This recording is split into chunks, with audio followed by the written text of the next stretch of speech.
Jama'a assalamu alaikum ga cikakkun labaran tare da ni Husaini Shehu Hussein. Hukumar tabbatar da ingancin abinci da magunguna ta ƙasa NAFDAC ta cafke sinadarai masu haɗari 88,000 da ke barazana ga tsaron ƙasa. Samira Hamisu Shira ta rawaito ce hukumar tare da tallafin rundunar haɗin gwiwa ta lalata ƙwayoyi masu haɗari na sama da biliyon 1. ne suka gano maɓoyar waɗannan sinadarai a cikin ƙwaryar birnin Kano, wanda ya kamata a ce kafin shigowa da waɗannan sinadarai sai an sami izini daga ofishin mai bawa shugaban ƙasa shawara akan tsaro, saboda ana iya amfani da su wajen yin bama-bamai. Hukumar tana neman mai safarar waɗannan kayayyakin ruwa a jallo. Ita nitric acid da sulfuric acid mukan ce musu control chemicals. Ba a shigo da ta cikin ƙasa sai kana da permit ɗin shiga da ita. Baka kuma ma clearing daga port in bayan an baka permit ka shigo da shi cikin Najeriya a port, that is tashashen jiragen ruwa, sai ka sake samu permit to clear kafin customs su yi maka clearing. Wannan permit to clear din nan hukumar NAFDAC take bayarwa. Amfani da ita kafin a baka wannan permit sai an tantance ka a ofishin mai ba ma shugaban kasa shawara ta hanyar tsaro. A iya sanin mu hukumar nan bata taba samu a gu daya mu samu wannan yawan kayan da aka samu ba nan. Ci gaban kuma hukumar NAFDAC tare da haɗin gwiwar hukumar hana fasakauri ta ƙasa ta kama ƙwayar tramadol 491 da aka kama tsakanin ƙananan hukumomin Birniwa zuwa Mai Gatari da ke jihar Jigawa. Duk da a yi amfani da tramadol gurin kula da marasa lafiya, amma mai karfi wadda bai dara. Kusan mako ɗaya bayan ƙaddamar da ita a ranar 1 ga watan Juli na shekarar 2025, rundunar 'yan sanda mai taken kukan kura ta samu nasarar cafke waɗanda ake zargi da aikata laifi mutum 416. Elizabeth Hila ta ba da rahoton cewar nasarar ta zo ne a sakamakon haɗin gwiwa tsakanin jami'an tsaron da kuma sauran al'umma.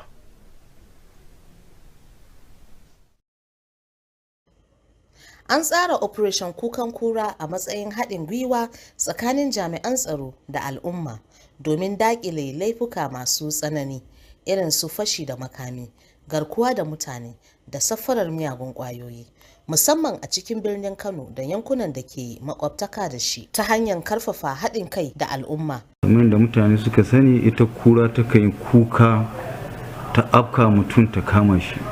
To mun fahimta, so muka wada mutane kai cewa tuwon abu ya faru da sun ga mai laifi su kukan kura su kama shi, mu zo da shi a ci gaba da bincike.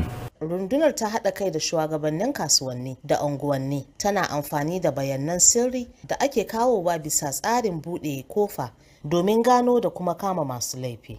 Mun samu ci gaba na kama masu laifi guda 416. Mun samu wuƙaƙe 2,908. Sannan mun samu miyagun ƙwayoyi.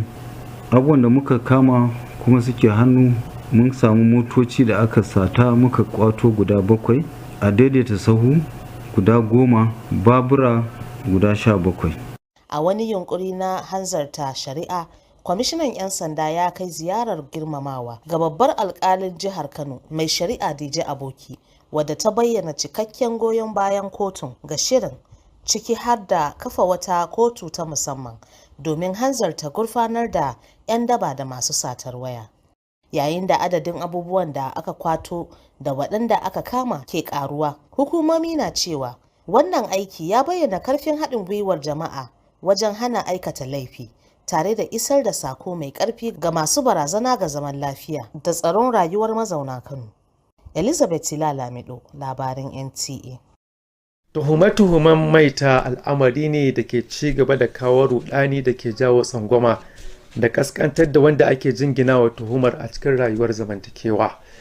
Hakan ya ja hankalin hukumar kare haƙƙin bil'adama ta ƙasa na ɗaukar matakan da suka dace na kawo ƙarshen tuhumar maita da ake jingina wa dattawa. Fatima Sunusi Ƙaraye na da ci gaban labarin.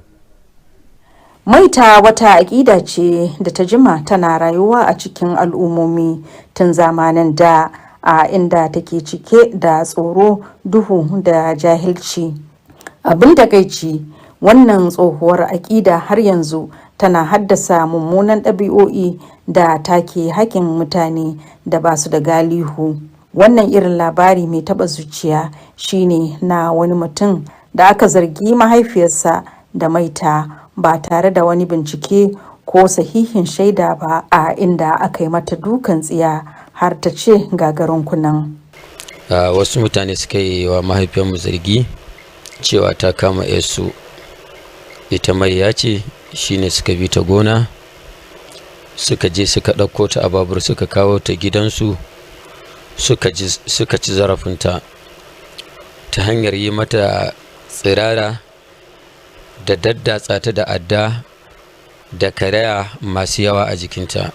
Saboda irin wannan cin zarafin bil'adama da kuma yadda mutane ke ɗaukar doka a hannunsu, ofishin hukumar kare hakokin ɗan adam na Kano ya shirya taron tattaunawa tare da masu ruwa da tsaki domin jaddada mahimmancin kare hakkin kowane ɗan adam.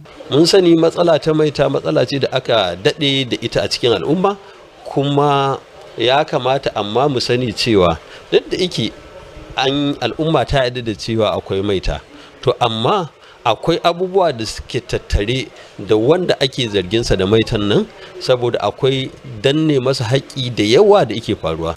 Hukumar tana nan daram wajen bincike kan irin waɗannan laifuka, bayar da goyon baya ga waɗanda aka zalunta, tare da tabbatar da cewa adalci ba wai kawai ana alkawarin hakan bane ba, ana tabbatar da cewa an aikata shi. Fatima Sanusi Garaye, labaran NTA. Don ɗaukar muhimman saƙonni.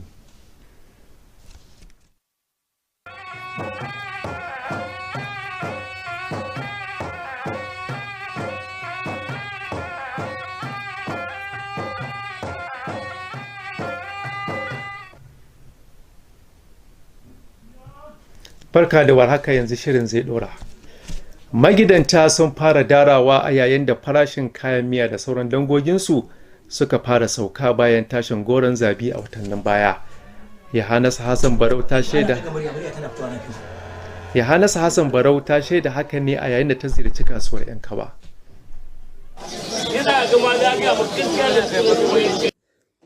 Wannan kasuwa da take cikin ƙwaryar birnin Kano da ake kiranta da kasuwar Turawa ta 'yan kaba, kasuwa ce da aka santa da kayayyaki da ake siyarwa, wadda watanni da dama da suka gabata ake fuskantar matsala na hauhawar farashi. Sai dai a yanzu haka an samu saukar farashi na kayayyaki da ake amfani da su a gidaje. Kayayyaki da suka hada da tumatir, da albasa, da attarugu da sauransu, wadda abu ne da ake da bukatarsa a kowane gida, ya samu ragowa kaso 20 zuwa 30, la'akari da yadda ingancin kayan yake. Kaya sauka ba kamar kwanakin baya. Saboda yanzu tattasai bai wuce naira 45,000-47 ba, taruhu 40,000-88, da 100 ne da 20 da 100 zuwa 150, amma yanzu 85,000 zuwa 90,000. Raguwa na kayayyaki an alakanta shi da yadda aka fara shigo da kayayyaki daga karkara da ake nomawa. Duk da ma an samu ragowar farashin, waɗanda ke siya da siyarwa sun ce abin da aka fi bukata shine farashin ya ci gaba da sauka tare da ɗorewa, wadda hakan zai taimaka kwarai wurin samun ci gaba a rayuwar al'umma. Da kwando naira 43,000 gana cewa 15,000. Tun da yake har kasa ma yanzu. Godiyar Allah ya kawo mana sauki, Allah kuma ya karo mana wani saukin zuwa gaba wanda ya fi haka ma, alhamdulillah haka muke bukata. Lokacin da 'yan Najeriya suke ganin mahimmancin kuɗi a koyaya yake, yadda aka samu saukar farashin duk da ma babu yawa, fatan na 'yan Najeriya shine ci gaba da sauka domin su ci gaba da more rayuwarsu. Yohannes Hassan Barau, labaran NTA. Sai kuma ƙarin kanin labaran kasuwanci.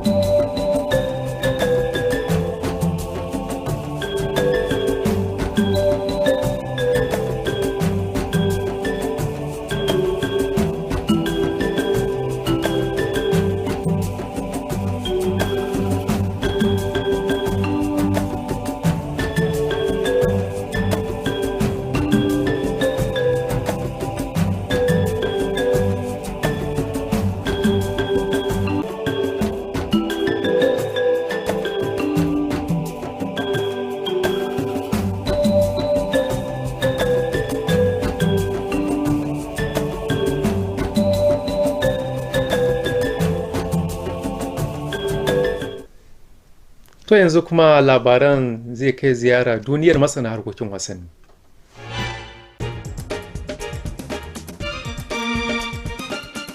Super Falcons za su kara da Morocco a wasan ƙarshe na gasar WAFCON.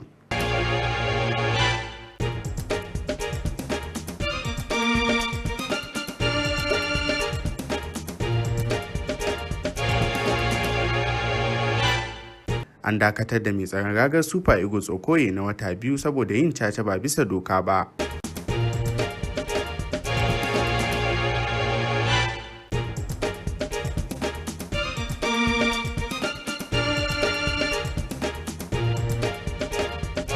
Spain za ta karɓi bakuncin gasar ƙwallon lambu na Ryder Cup a shekarar 2031.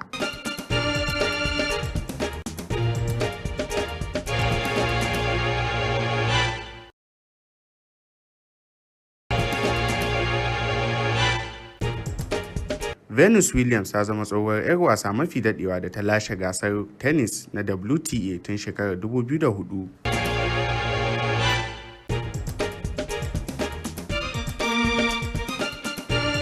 Sai hasashen masana yanayi na gobe idan Allah ya kai mu.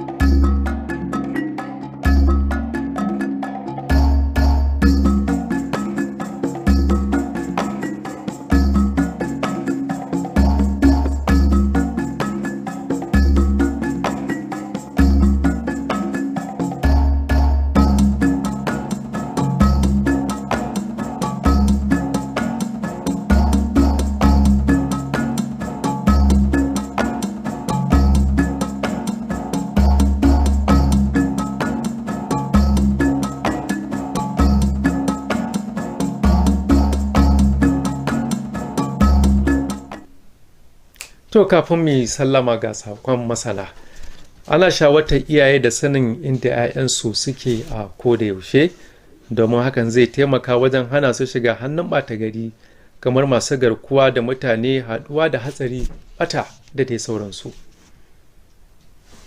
To jama'a, bisalam.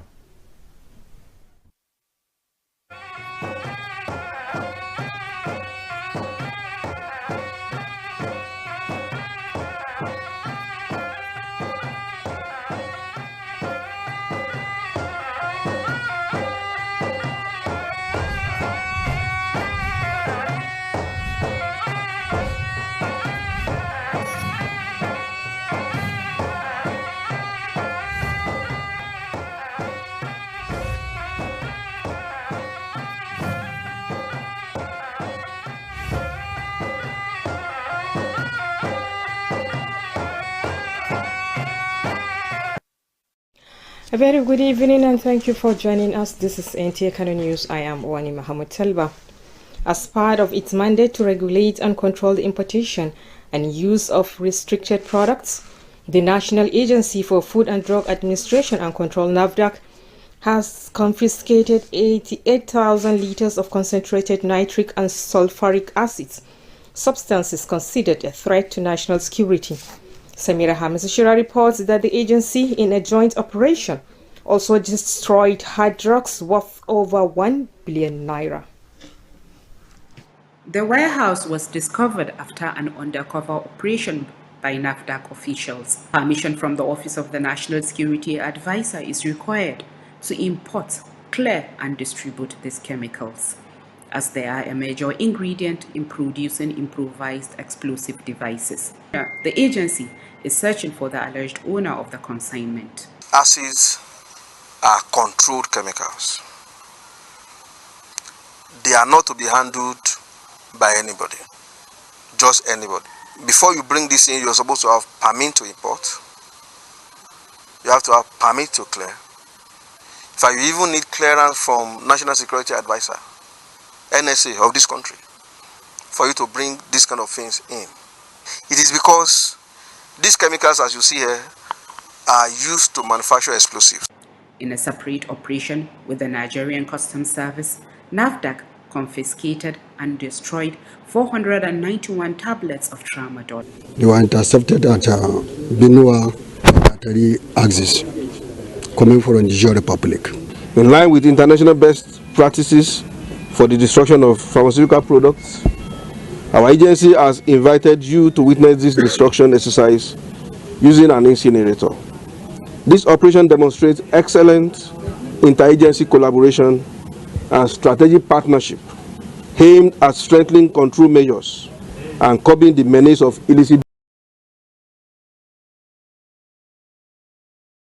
Launched on July 1st, 2025, Operation Kukankura, a special initiative by the Nigerian Police Force, is already recording major breakthroughs in Kano State, with at least 416 suspects arrested for various offenses. Elizabeth Yila Lamido reports that the operation signals renewed momentum in intelligence-led policing and community-focused crime-fighting efforts. Designed as a collaborative effort between law enforcement and the public, Operation Kukankura aims to curb violent crimes such as banditry, kidnapping, and drug-related offenses, particularly within Kano metropolis and its border communities. To let the public understand the need for them to collaborate and synergize with the Nigerian Police Force to achieve our vision and the vision of the Inspector General of Police. Through robust community engagement, the command has partnered with market and community leaders, leveraging intelligence shared under its open door policy to identify and apprehend offenders. We recover exhibit 298 knives, 57 cutlasses, and we recover illicit drugs. Other exhibits recovered are 7 motor vehicles, 10 tricycles, 17 motorcycles. That's what we recover from the arrest and recovery within these 3 weeks. In a move to fast-track justice, the Commissioner of Police paid a courtesy visit to the Chief Judge of Kano State, Justice DJ Aboki, who pledged full judicial backing for the initiative, including the establishment of a special court dedicated to the swift prosecution of thugs and phone snatchers. As recovered items and arrests mount, authorities say the operation underscores the power of public participation in crime prevention and sends a strong message to those threatening the peace and safety of Kano's residents. In Kano, Elizabeth Yilalamido, NTA News.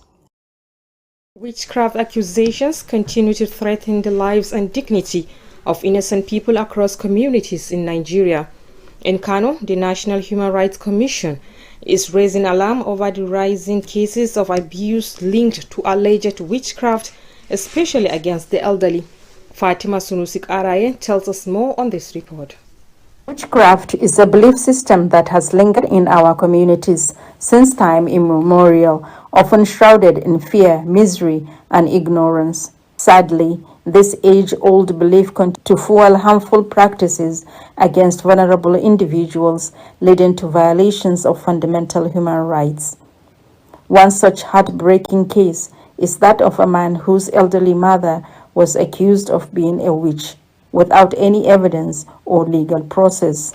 Wasu mutane suka yi wa mahaifiyarmu zargi cewa ta kama yarsu ita mai ya ce shine suka bi ta gona suka je suka ɗauko ta a babur suka kawo ta gidansu suka ci zarafinta ta hanyar yi mata tsirara da daddatsa ta da adda da karaya masu yawa a jikinta.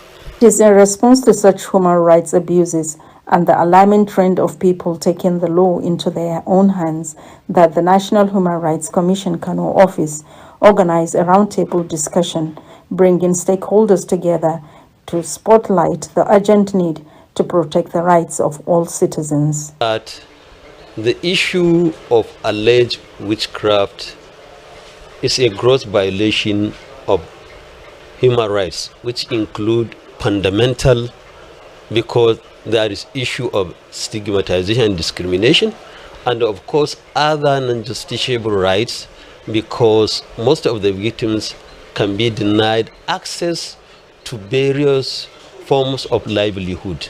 The Commission remains committed to investigating cases of abuse, supporting victims, and ensuring justice is not just promised but delivered. In Kano, Fatima Sanusi Garai, NTA News. You are watching Nta Kano News. We have more reports after this timeout. Please stay with us.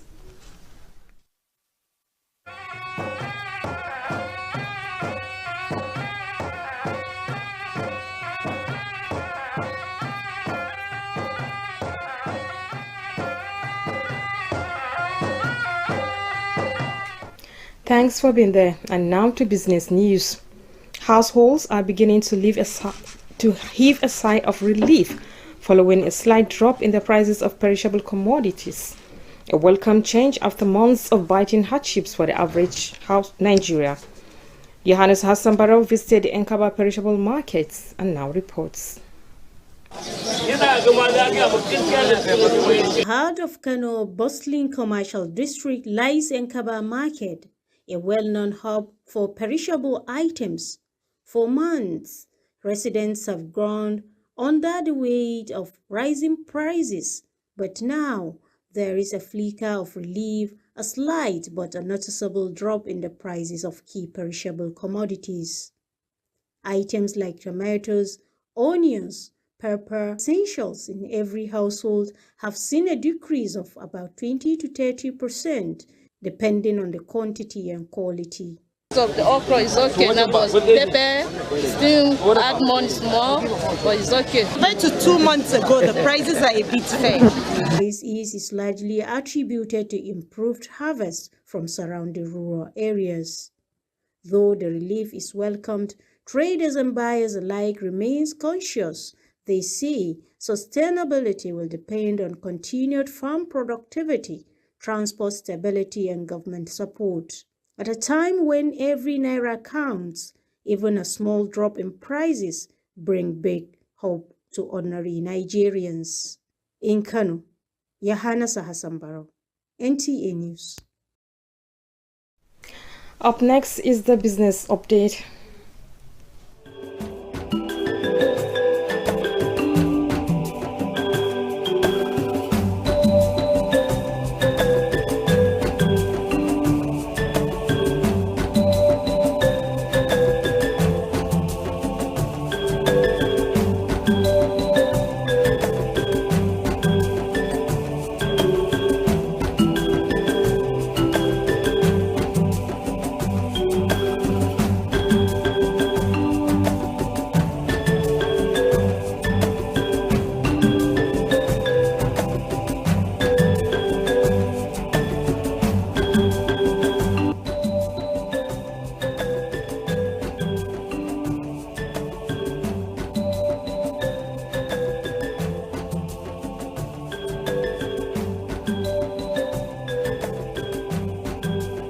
Moving on to sports, our correspondent is standing by with latest happenings in the world of sports.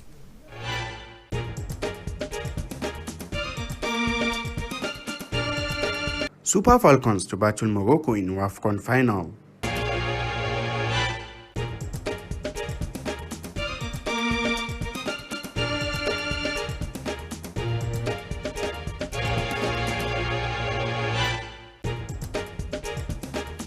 Eagles goalkeeper Okoye gets 2-month ban for illegal betting.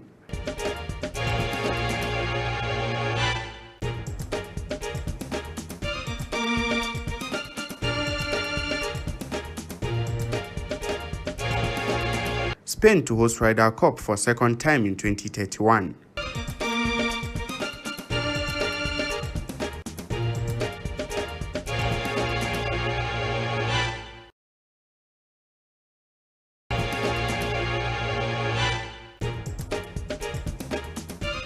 Venus Williams becomes the oldest WTA winner since 2004. Up next is weather prospects for Thursday, 24th July 2025.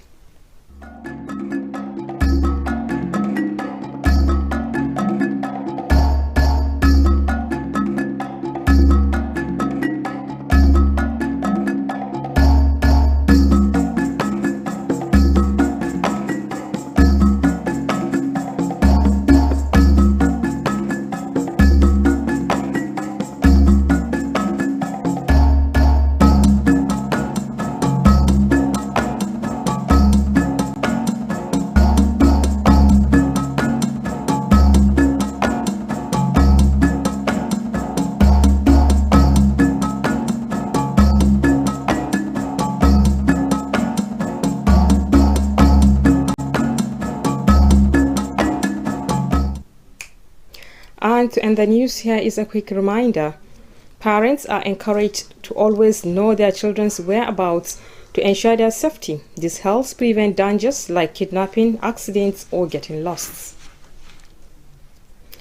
And that's our package. Thank you for watching. Do have a lovely night rest. Good night.